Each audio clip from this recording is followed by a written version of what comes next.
নিরামিষের দিনে মাথায় একটাই চিন্তা থাকে যে কি এমন রান্না করব যে এই রান্নাটা করলে মেয়েরা একদম খুশি মনে খেয়ে নেয়। তাই আজকে পনিরের দুটো মেনু আপনাদের সাথে শেয়ার করব। আজকে বানিয়েছিলাম পনির পোস্ত আর বানিয়েছি ফুলকপি আলু পনিরের ডালনা। পনিরটা আবার দিয়া দিশা খেতে খুব পছন্দ করে, তো সেই কারণে আজকে দুটো রেসিপি পনিরেরই করব। তো একটু ফুলকপি আলু পনিরের ডালনা করব প্রথমে, তারপরে করব পনির পোস্ত। তো এদিকে কুকারে ভাত বসিয়ে দিয়েছি, ভাতটা একটা সিটি পড়ে গেলে অফ করে দেব।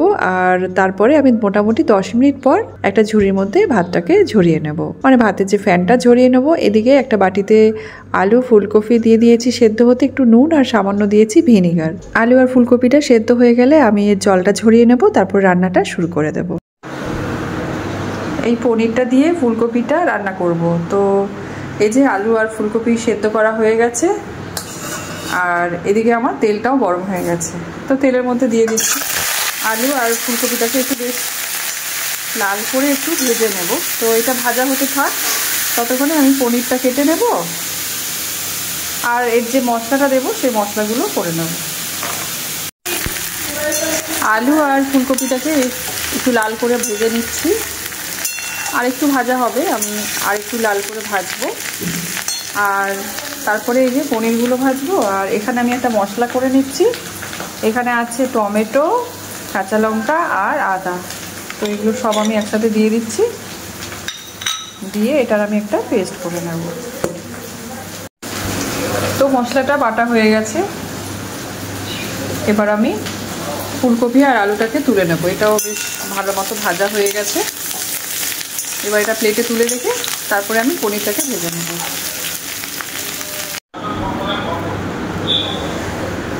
এবার আমি পনিরগুলোকে ভেজে নিচ্ছি। এখানে আমি ফোড়ন দিলাম জিরে, তেজপাতা আর গোটা গরম মশলা। তো নেড়ে চেড়ে নিলাম, আর যে মশলাটা আমি করে রেখেছিলাম এবার সেই মশলাটা দিয়ে দেবো। তো মশলাটাকে বেশ ভালো করে আমি কষিয়ে নেব যতক্ষণ না মশলা থেকে তেলটা সেপারেট হয়ে যাচ্ছে। আর এখানে আমি দিয়ে দেবো স্বাদ মতো নুন। এবার মিডিয়াম আছে মশলাটাকে ভালো করে কষিয়ে নেব। এবার আমি গুঁড়ো মশলাগুলো দিয়ে দিলাম, হাফ চামচ করে জিরে গুঁড়ো, ধনে গুঁড়ো, আর দিয়েছি কাশ্মীরি লঙ্কার গুঁড়ো, আর দিলাম হলুদ। তো ভালো করে এবারে মশলাটাকে একটু আমি কষিয়ে নিচ্ছি। মশলাটা এবার কষানো হয়ে গেছে, তেলটা সেপারেট হয়ে গেছে। এবার আমি এর মধ্যে দিয়ে দিচ্ছি ভেজে রাখা আলু আর ফুলকপি। আলু ফুলকপিটা দিয়ে আমি এবার আরও কিছুক্ষণ এটাকে কষিয়ে নেব।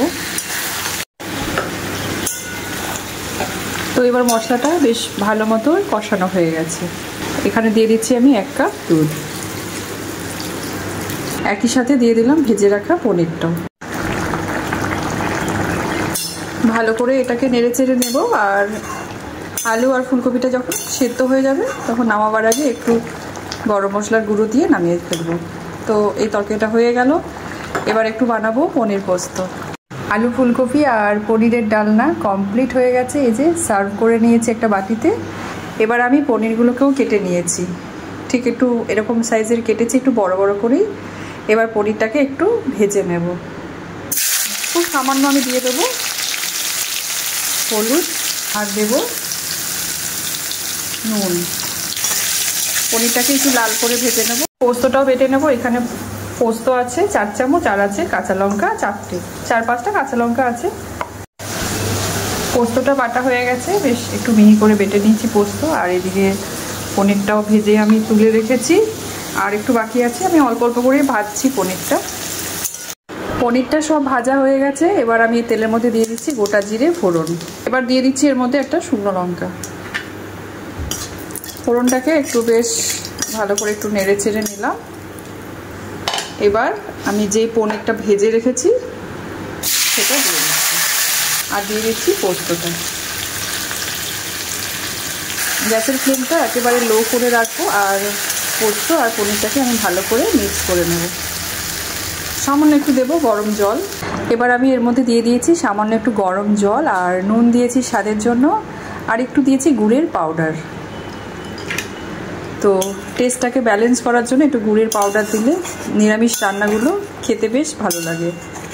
তো মোটামুটি আর 2-3 মিনিট রান্না করে আমি এটাকে নামিয়ে ফেলবো।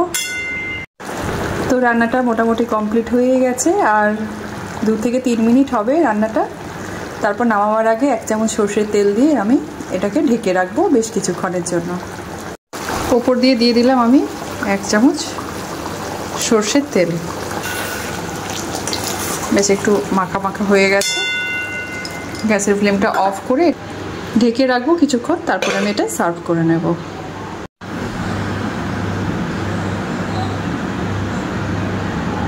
দুপুরে রান্নাবান্না সব কমপ্লিট করে ফেলেছি। আজকে নিরামিষের দিনে আর কি করব, এই আর কি নিরামিষের দিনে অনেক চিন্তা করতে হয় কি করা যায়। তো পনির পোস্তটা আমাদের ঘরে সবারই খুব ফেভারিট একটা খাবার, এরা সবাই খুব ভালোবাসে মেয়েরা। আর আলু ফুলকপি পনিরের ডালনাটাও সবাই ভালোবাসে, সেই কারণে আজকে আর ডালও করলাম না। তো এই দিয়েই হয়ে যাবে খাওয়া। এবার লাঞ্চটাকে সার্ভ করে নেব। তো এবার দিশা চলে এসেছে স্কুলের থেকে। আজকে ওর এক্সাম ছিল, এই নিয়ে 2টো এক্সাম হলো। তো পরীক্ষাটা শেষ হলেই আর কি ওদের গরমের ছুটিটা পড়ে যাবে। যা রোদ আর গরম, ভীষণ কষ্ট হচ্ছে এই বাচ্চাগুলোর স্কুলে যেতে। তো কি আর করা যাবে।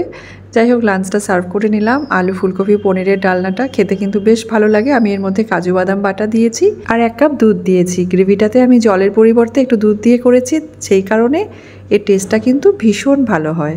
তো এই ছিল শনিবারের নিরামিষ লাঞ্চের মেনু, আপনাদের সাথে শেয়ার করলাম। রান্নাবান্না কমপ্লিট, আর এই যে রান্নার পরে একটু ফ্রেশ হয়ে গেছি। এবার লাঞ্চটাকে সেরে নেব দিয়া দিশাকে সঙ্গে নিয়ে। চলুন তাহলে লাঞ্চটা সেরে নিই আর আজকের ভিডিওটাও এখানে শেষ করে দিই।